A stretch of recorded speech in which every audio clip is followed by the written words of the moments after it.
Thank you, Ben. Now, piracy, it's faceless, isn't it? It's very hard to take a tangible example that really impacts on people, impacts on our industry, and impacts on sport. Independent research has seen that Premier League games are losing up to £1 million a match through piracy. And this fantastic panel that we have with us today from New York, from Spain, and here in the UK is going to give you a real insight into the challenges of actually guarding against piracy, but also the impact it can have on the grassroots level of sport. Just look at that £1 million a Premier League game, the impact that has on grassroots struggling across the world in this COVID crisis. And then the frustration that some of the restrictions that we have to bring in to prevent piracy actually have on promoting and developing the game where it isn't reaching to the far audience. I'd like to get a little introduction to all of our panelists first, because I know in this environment, you don't get to see them quite as you would on a stage. So I'm going to first of all go to you, Bola. Tell us all about you and the role that you have. Yes, thanks, Carrie, and it's a pleasure to be here with you guys. My name is Bola Adefehinti. I'm chairman of Redstrike Media Nigeria Limited. Redstrike is an international sports group. I also had G2B Sports, and that's focused on grassroots football in Nigeria. And Grant, for you, I've enjoyed broadcasting alongside you at World Cup Stadia outside the Maracanã in Rio after Germany won the World Cup. But for you, progressing the game, progressing soccer in the US, rights can be quite frustrating. Yeah, that's true. I'm Grant Wahl. Thanks for having me. I was at Sports Illustrated for 23 years, still very active in journalism, covering soccer. And I've seen the sport grow immensely in the United States from when I started in '96 to where we are today. It's gone from being one of the worst countries in the world to watch soccer in to one of the best, I think. But it's still a growing market in soccer terms. And so what we're seeing in the US lately is more paywalls to live broadcasts and some cracking down, obviously, on highlights of games. And so considering we're an emerging market still, I think there's some really interesting topics there connected to what we're going to discuss today. And Alfredo, for you, involved in the social media, director of all the social media and the promotion of LaLiga, who've been so strong about piracy. How frustrating is it? What do you do in your role? Hi, my name is Alfredo Bermejo. I'm digital director for LaLiga. First of all, thanks for having me. And yeah, my role is both try to promote LaLiga in all social media channels and try to gather different audiences from the ones that watch the 90 minutes on TV. And on the other hand, we try to protect our most valuable content, that is the 90 minutes matches that we have in a partnership with our main partners, our broadcasters. So my role is try to both develop new audiences and also protect the main content that we have, which you may think that is quite a dichotomy for us. And Kieran Sharp, who is the Chief Executive of the Federation Against Copyright of Theft, who joined after a 30-year distinguished police career in which he served at Interpol as the head of the Economic Crime Department. You've done it all, Kieran, but just give us an idea of how much and what strain you're under now with the current climate of piracy. Yeah, it's quite a daunting task, actually. My job is to work with the sports rights holders and the broadcasters to protect their content, find those who steal it and retransmit it. You mentioned faceless, and that is one of the problems in the current climate. Everything's technology based, and it's our job to find those people and make sure they're not faceless any longer. So we are talking about solutions. I'd like to go back to Alfredo, working with LaLiga, who have been so strong. Your chief executive so strong in the case against BLQ, in the case of all the piracy, working with the White House, working with the British government to really try and bring a global strategy. For you, what is the solution? What needs to be done?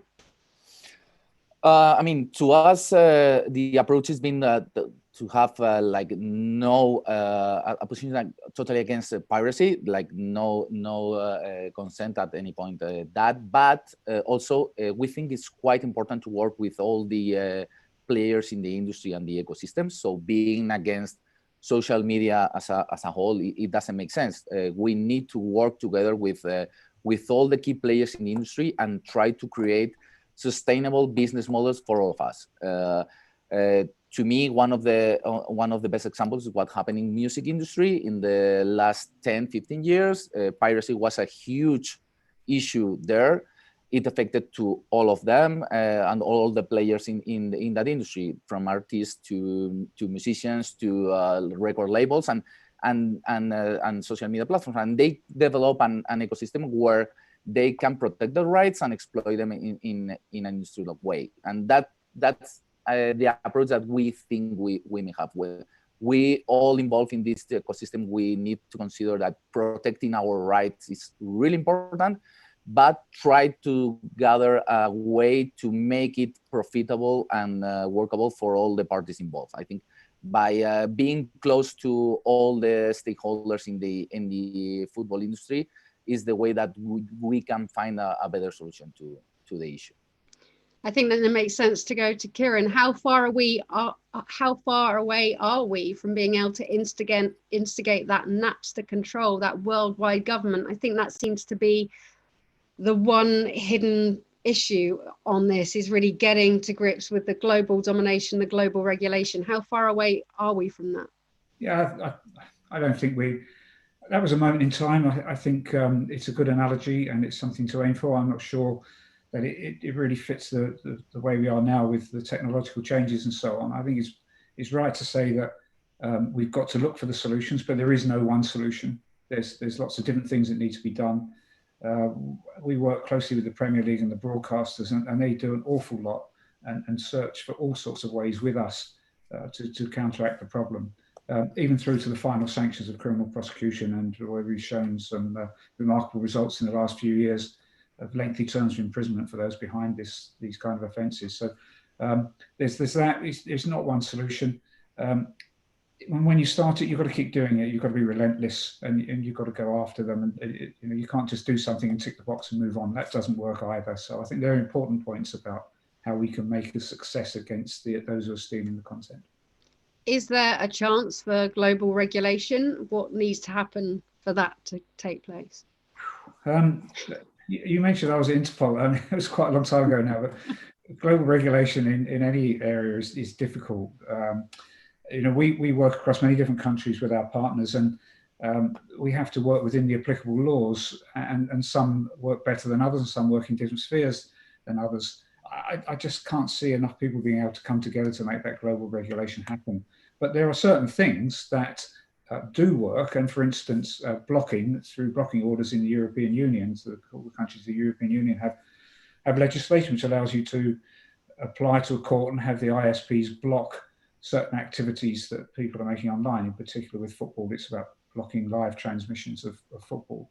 And there are other countries outside the EU who have blocking legislation as well. So things do happen in that direction, and there's definitely a push towards it. And I think it can happen, but we don't know how long that will take, and therefore we've got to keep doing things that we can do now, because we can't afford to wait until we get to that point.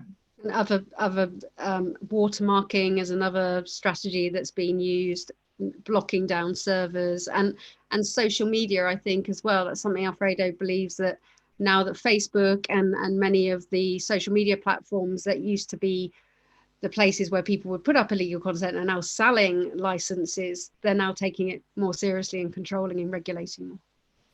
Yeah, that's another move. It's been a long time coming, really. There's a social responsibility, a legal responsibility for organisations such as those you've mentioned to play their part in this, and that change is also welcome, because it is social media, and more than anything, I think, that's caused the most recent problems. You get something like a live broadcast which is suddenly retransmitted through technology to social media for people to steer in that direction. So the social media platforms and everybody involved in the ecosystem all have a part to play. And that is really, really important. And if they're not prepared to play that part, then we need to consider legislation to force them to play that part. There is real tangible evidence on how this impacts the game. And I'm going to go to Bola now, who's bought the rights for the Nigerian league. Explain how the lack of control of rights in Nigeria is actually affecting the grassroots game, affecting Nigerian football at the very level to bring players in. Very true. I think not just Nigeria, I think across Africa. I mean, people when we talk about content and rights, you traditionally think of the, tier A countries, Spain, the Premiership, etc. But the passion for football is just as much in Nigeria, in Africa, etc. And in the 70s and 80s, the following on around Nigerian football, it was fantastic. There was a huge media frenzy around football support. But in the last 15, 20 years, the league has suffered in terms of the ability of the fans to get access to live football, etc. Because the league itself, in terms of grassroots football, the best players really are just leaving the country before age 16, 17. I can mention a couple of names currently playing in the Premier League who actually never played in Nigerian football and playing in Spain.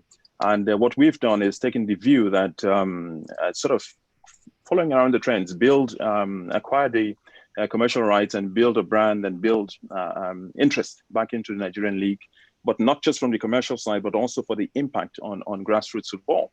So you would see there would be a regenerative, it will have a regenerative effect on the grassroots football, academies, et cetera, et cetera. So yeah, so that's where we're coming from. So our view is that, of course, it's important to protect.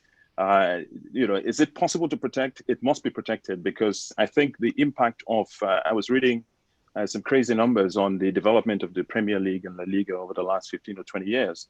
From basically, this was small commercial properties into huge commercial properties they are today.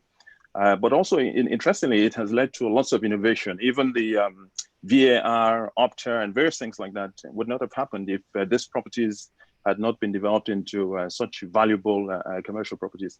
And yes, I think the impact on grassroots football, I think in Nigeria, in Africa, I think is where the real success story, I think, will be on our latest venture. And with the work Kieran is doing, with the work so many are doing, is it making you feel confident that Africa can start to be regulated in terms of TV rights, or do you still feel there's not enough to be done for you to have confidence in continuing to invest in the Nigerian league?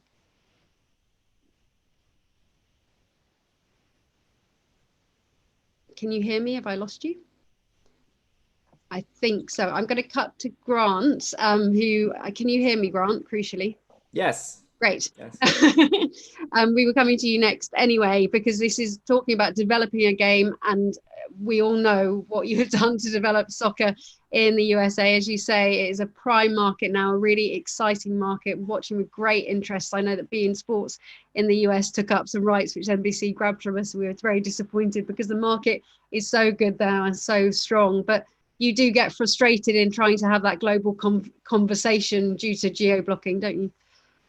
I do. I mean, I have a global audience on my Twitter. And if I want to post a highlight from a Premier League game, that's going to get geo-blocked everywhere outside the United States. And I'm posting that highlight from the broadcaster here.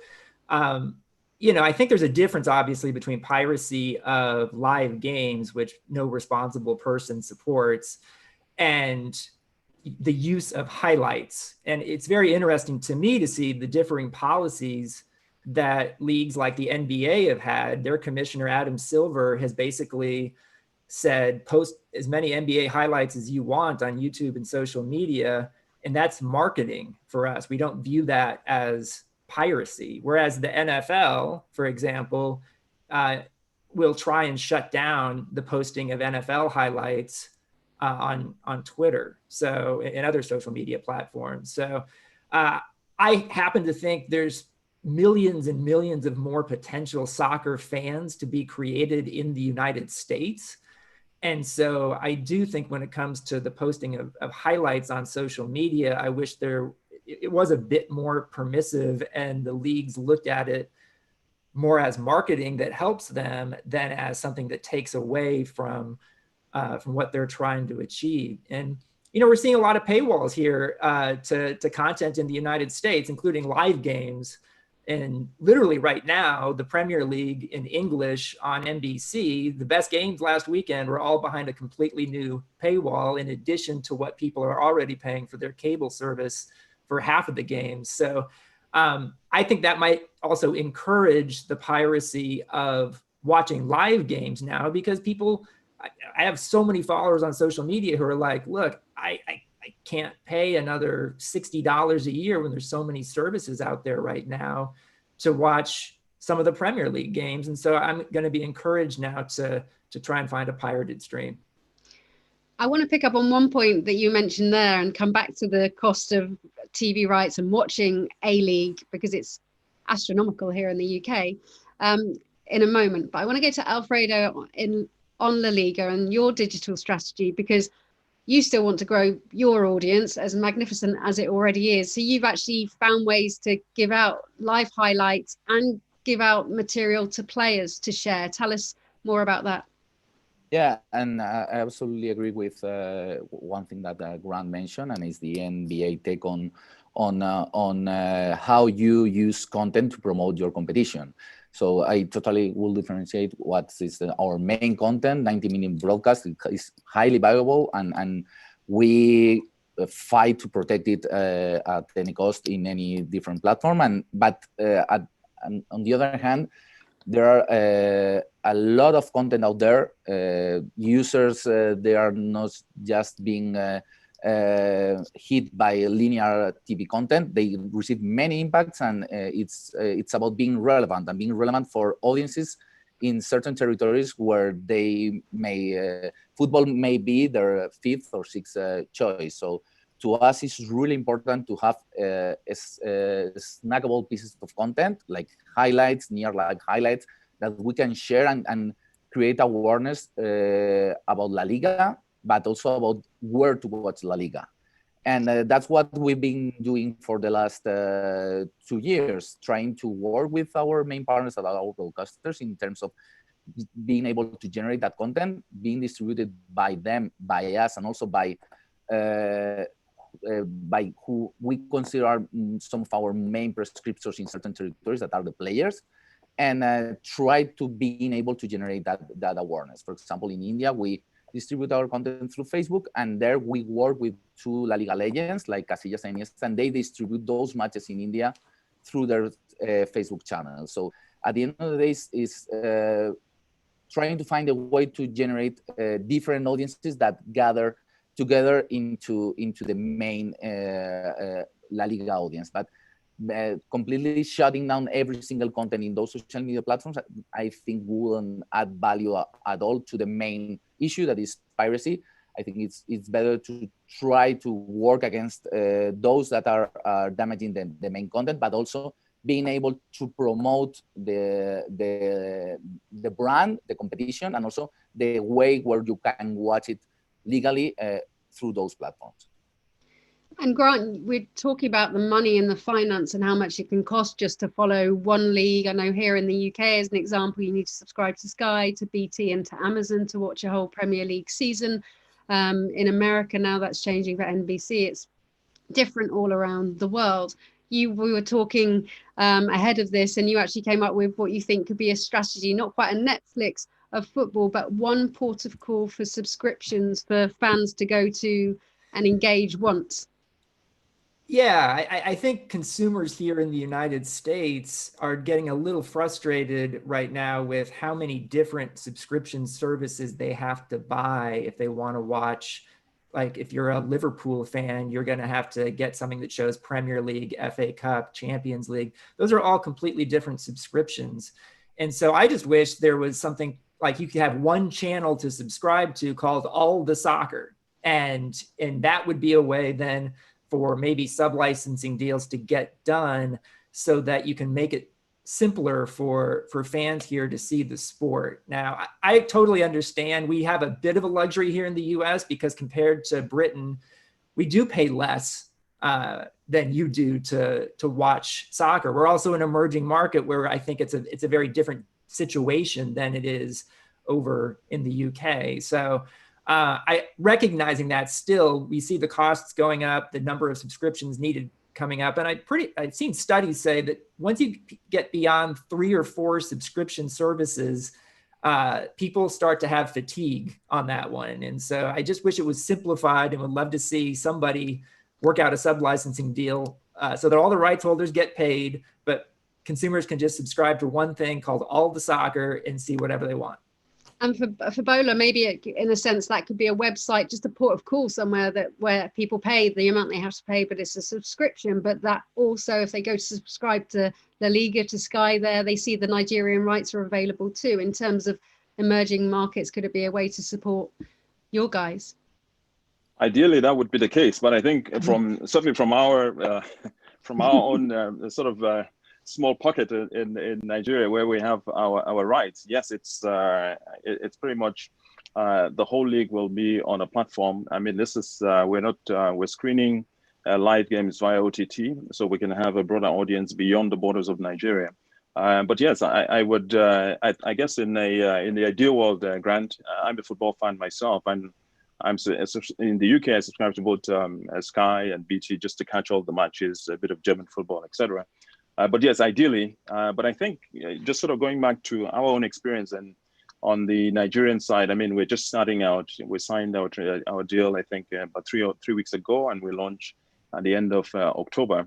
But there are also teething issues. I mean, in the context of United States, although it's it's not quite as advanced as the viewership, for instance, in Europe, but actually you have all the infrastructure there, huge infrastructure, stadia, connectivity. In our own case, we are starting from the bottom. So we have to upscale the infrastructure around that in order to broadcast our own TV. So we're starting from, if you like, a lower base, challenging, but very exciting, we think. Thank you, Bola. At the start of this engagement, this panel, we did actually put out a questionnaire, which we're going to revise a little later. And it was the first question: rights restrictions stunt the growth of support and geo-blocking makes global engagement difficult. Do you agree or disagree? 70% said they agreed, only 30% disagreed. Piracy is exaggerated and only makes a slight dent in the revenue of broadcasters. Do you agree? Only 30% thought that was a yes, which I'm glad to hear.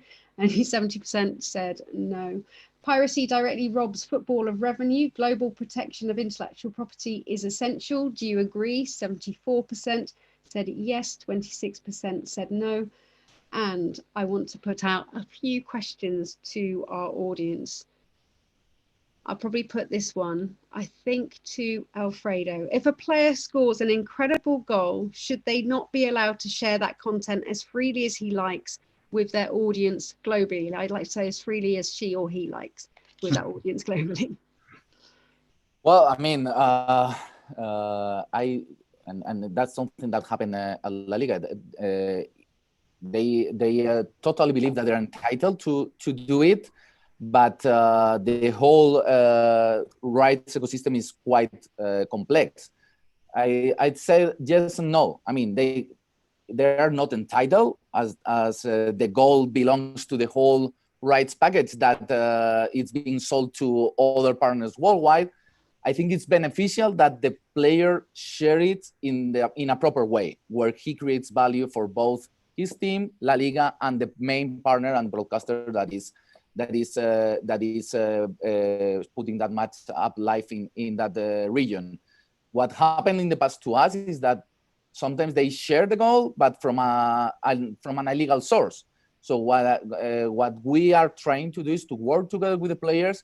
So at the end of the day, they are the biggest prescriptors for our competition, and try to make them share the right content in the right moment, where it doesn't damages our partners' rights. So I'd say it's quite important that we get them into the conversation. They help us to create new audiences, but they do it in the proper way. They cannot be sharing illegal streams instead of the legal content. One for you, Kieran. One question for you, Kieran. I've got to be honest, I'm the senior sports correspondent for beIN Sports, so I know much more than I ever wanted to know about piracy and hacking. My boss, the CEO of beIN Sports, said that rights could fall off a cliff if we don't address it. But one question from Alvaro von Bertrab, who's watching today: do you believe then that the future we'll be able to see a Netflix of sports where all the world are joined in a streaming platform? Wow. Well, at the moment we're in a position where we haven't stopped. The developments recently, which enable us to consume sport on a tablet, on a mobile, on television when we want to, because although we can't always catch it live, you can sometimes catch it live when you're on the train or when you're visiting friends or something like that, because you've got a subscription and you can see that. I think all these things, as they've developed just very recently with the technology, this is going to move on even further. And yes, that may be the case. We may well be in a situation where you're going to be able to pick certain things that you want to watch, but they may be coming from different platforms, but the subscription will help you to do that. It's a constantly moving feast. We're not stuck in this moment here now. It isn't how it's going to end. We're moving all the time. So I think you may well see that. I'd like to thank you all for joining us. I think we can understand how it impacts everyone around the globe, from the very grassroots, as you've indicated to us, Bola, but also from those frustrations of players wanting to share them, but how important we do protect them to protect the rights. And the latest polls show, I think, if we're going along to, they're just coming in now, so we will publish them to you when we get them to you on our website. Thank you all for joining us, though, on this Soccerex conversation on piracy. It's definitely a moving feast, and we will bring you the results of that poll. But first of all, thank you to Grant, to Alfredo, to Kieran, and to Bola for joining us today.